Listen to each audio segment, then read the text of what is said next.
રાધનપુરમાં વિકાસના દાવા પોકળ. મીરા દરવાજાથી પટણી દરવાજા રોડ ગંદકી અને ઉભરાતી ગટરોમાં ગરકાવ. રાધનપુર શહેરમાં એક તરફ સત્તાધીશો દ્વારા વિકાસના મોટા દાવાઓ કરવામાં આવી રહ્યા છે, ત્યારે બીજી તરફ શહેરના હાર્દ સમાન વિસ્તારોની દુર્દશા તંત્રની પોલ ખોલી રહી છે. શહેરના મીરા દરવાજાથી પટણી દરવાજા સુધીનો મુખ્ય માર્ગ, ખાસ કરીને પ્રકાશ શોપિંગ સેન્ટર આસપાસનો વિસ્તાર અત્યારે ગંદકી, ઉભરાતી ગટરો અને કાદવ કિચડનું સામ્રાજ્ય બની ગયો છે, જેના કારણે સ્થાનિક રહીશો અને વેપારીઓમાં ભારે રોષ જોવા મળી રહ્યો છે. સ્થાનિકોના જણાવ્યા અનુસાર છેલ્લા લાંબા સમયથી ગટરના ગંદા પાણી રસ્તા પર ફરી વળે છે. ઠેર ઠેર કચરાના ઢગલા અને દુર્ગંધ મારતા ગંદા પાણીના ખાબોચિયારે લોકોનું જીવવું દુશ્વાર બનાવી દીધું છે. પ્રકાશ શોપિંગ સેન્ટરના વેપારીઓ ગ્રાહકોની અવરજવર ઘટતા આર્થિક નુકસાન વેઠી રહ્યા છે. તૂટેલા રસ્તા અને કાદવના કારણે વાહનચાલકો, વૃદ્ધો અને શાળાએ જતા બાળકો માટે આ રસ્તો પસાર કરવો જોખમી બન્યો છે. સતત ભરાઈ રહેલા ગંદા પાણીને કારણે વિસ્તારમાં મચ્છરોનો ઉપદ્રવ વધ્યો છે, જે મોટા રોગચાળાને આમંત્રણ આપી રહ્યો છે. રહીશોનો આક્ષેપ છે કે નગરપાલિકામાં અનેકવાર મૌખિક અને લેખિત રજૂઆતો કરવા છતાં તંત્ર દ્વારા માત્ર પોલા આશ્વાસનો જ આપવામાં આવ્યા છે. જમીન પર કોઈ નક્કર કામગીરી કરવામાં આવી નથી. સ્થાનિકો સવાલ ઉઠાવી રહ્યા છે કે જો શહેરના મધ્યમાં જ આવી સ્થિતિ હોય તો તેને વિકાસ કઈ રીતે કહી શકાય. આગામી સ્થાનિક સ્વરાજ્યની ચૂંટણીઓ નજીક છે, ત્યારે લોકોમાં સ્પષ્ટ રોષ છે.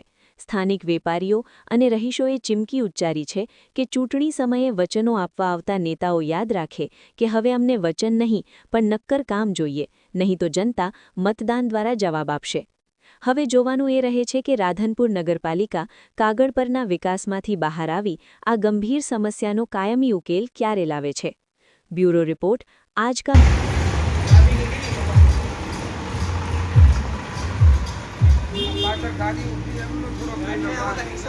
एक रस्तो बंद हो गया।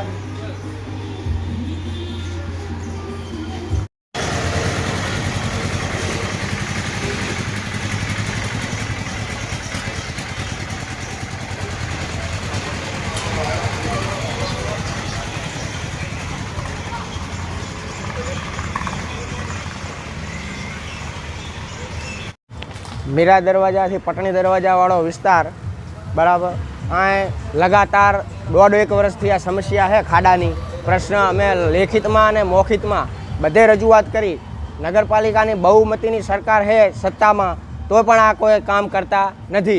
अहींया केटला विद्यार्थीओ पड़ी गया, केटला बापड़ा जाता गामडावाळा लोको पड़े है, केटलाने नुकसान थाय, रिक्षायु सकड़ियु एक्सलू भागी जाए है बराबर. तो आ लोको कोई आ खाडा कांड करे है, कोई आपड़तुं नहीं. પાલિકામાં રજૂઆત કર્યા પછી તમને શું કહેવામાં આવે છે? આ થઈ જશે, લેખિતમાં રજૂઆત કરી, અરજીઓ આપી ખૂબે બરાબર, આગળ વિડીયો આપા, બધું કરવું એ કે થઈ જશે. કોઈ આવતું નહીં આટો મારવા, કોઈ ગટર કાઢવા આવતું નથી. ગટરે ફૂલ અત્યારે ચેકઅપ પડી છે ચારે બાજુ, એ પાણી ઉભરાઈને રોડ ઉપર આવે છે પણ કોઈ આવતું નહીં આટો મારવા.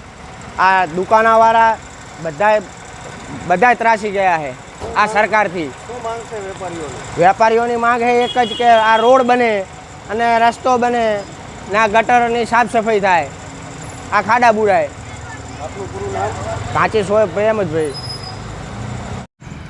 નમસ્કાર. આ આપણે ખડો પડેલો છે, એમાંથી 3-4 વર્ષથી આ ખડો પડ્યો છે બરોબર છે, તો કોઈ બુરવા નથી આવતા. સાહેબે જોઈ ગયા, રઘુરામના છોકરાને કીધું છે તો કોઈ જોવા આવતા નથી. વારંવાર વિદ્યાર્થીઓ પડે છે ને અમે 2-3 વાર પડ્યા છીએ બરોબર છે, છતાં પણ કોઈ નગરપાલિકાવાળા ધ્યાન નથી દેતા. તો આટલી મહેરબાની કરીને કરજો. તો વિદ્યાર્થીઓ છે ને બહુ પડે છે. આજે 3 જણા બાઇકમાં પડ્યા છે બરોબર છે. તો આ લારીવાળાને અમને તકલીફ પડે છે, દુકાનવાળાને. તો આટલો અમારો આભાર છે, આટલો ખડો જરા પૂરી દેખ શકશો. કેટલા ટાઈમથી આ સમસ્યા છે? આ સમસ્યા છે 1.5 વર્ષથી છે. રજૂઆત કઈ જગ્યાએ? રજૂઆત અમે 2 વખત 3 વખત કરી હતી. સાહેબ ખુદ જોવા આવ્યા હતા બરોબર છે. કેટલાને બતાવે તો ખાલી 2 ટ્રેક્ટર નાખીને ખડો બુર્યો નહીં, છતાંય એવો ને એવો ખડો પડી ગયો છે. છતાંય અમે એમને હવે 2 વાર 3 વાર અરજી કરી પણ કોઈ અમારું ધ્યાન દેતા નથી. શું માંગ છે તમારી? હા, અમારે ખડો ગમે તેમ કરીને ખડો બુરાવો, વિદ્યાર્થીઓ પડે છે. આપનું નામ? નટુભાઈ સુથાર.